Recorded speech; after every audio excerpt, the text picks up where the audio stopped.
Hey folks, Mark here from SeaWorld Earth, aka Okinawa. Today I've left my base in southwest Okinawa and I've driven across the island.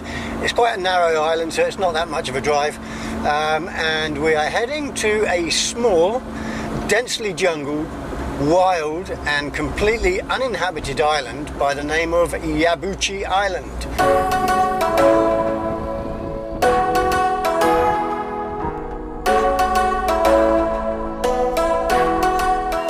We've just arrived at the end of the access road.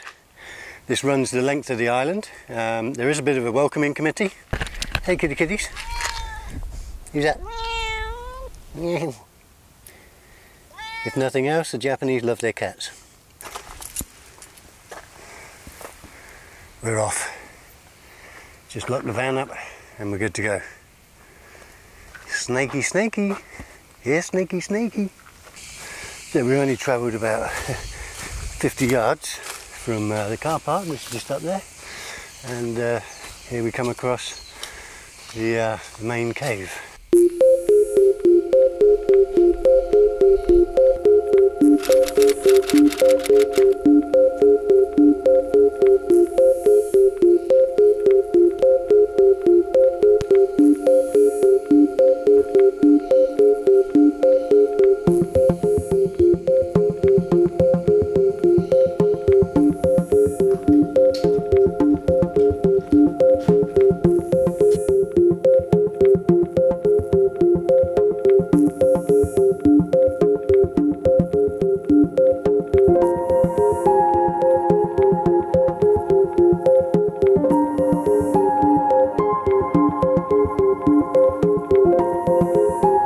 Let's get out of there.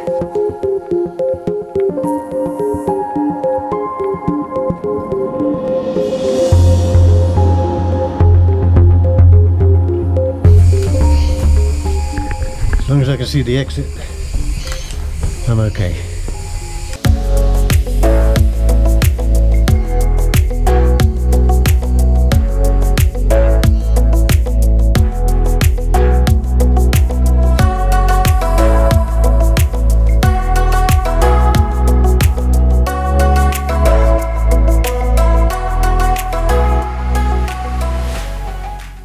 I guess this hole down here is the back side of the main cave we saw on the other side.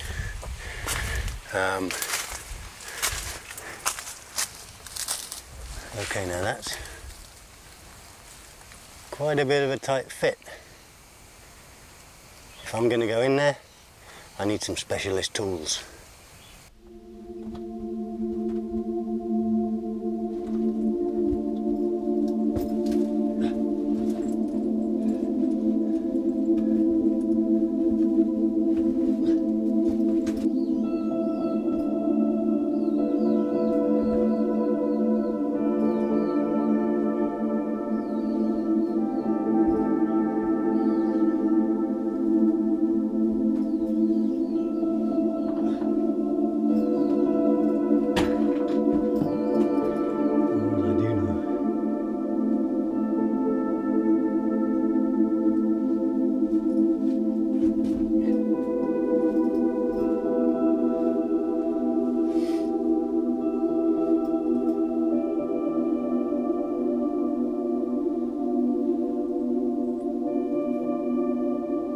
I always believe that most of the adventure is in the journey. That certainly bears true today. Awesome. Right, time to get out.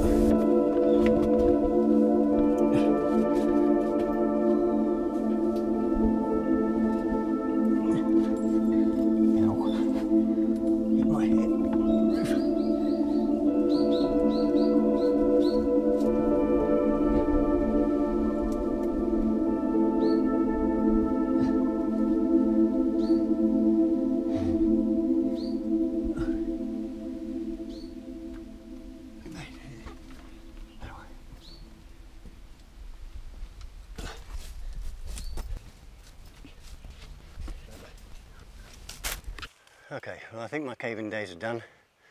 I'm going to head over into the jungle, over to the other side of the island, and crack on with the images. Certainly looks like an awesome day. Sun's out, sun's shining, a little bit of wind. C'est la vie.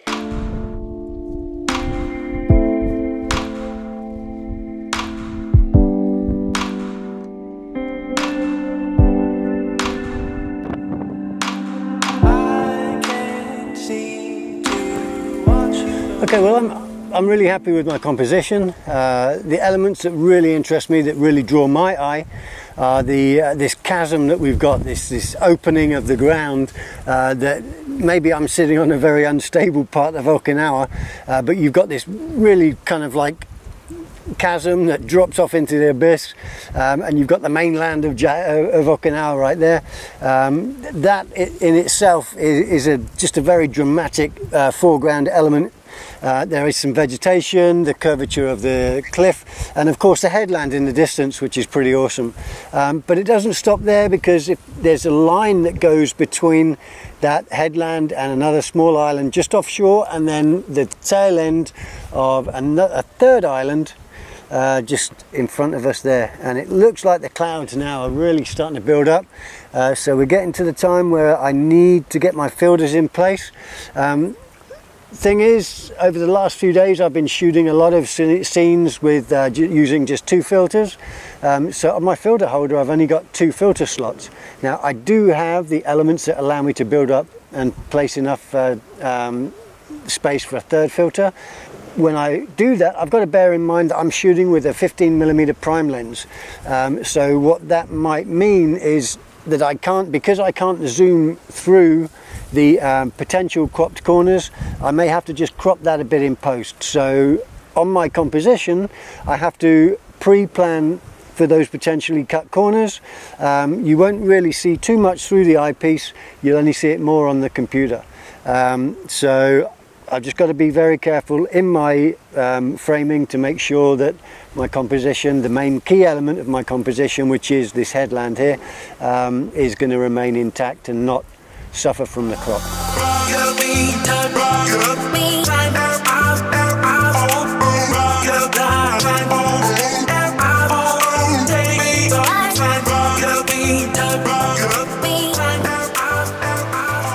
And what I'm going to do, I'm going to put a soft grad on the outside on the third filter tray.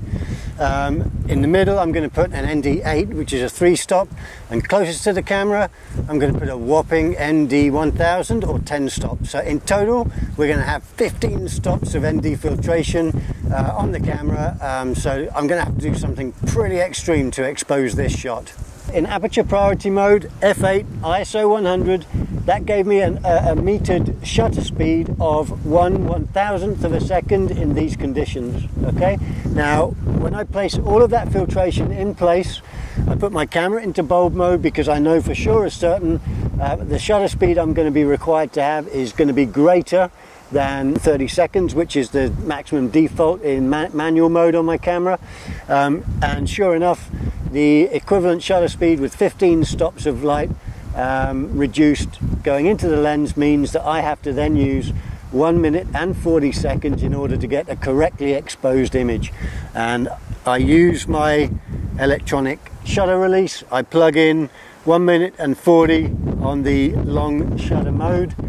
Okay, put that in place so that it doesn't sway around.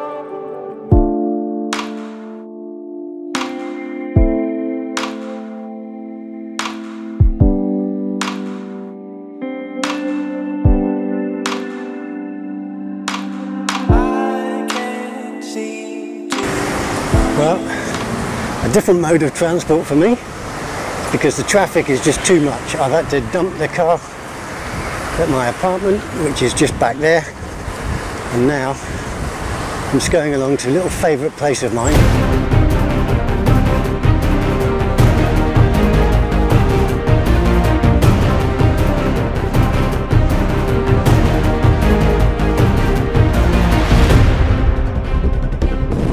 A mad rush, or mad dash. How was that? How was that? My composition for tonight is going to be this. but this is just absolutely perfect for long exposure photography. All of this incredible madness of motion that you've got here, it's just absolutely perfect.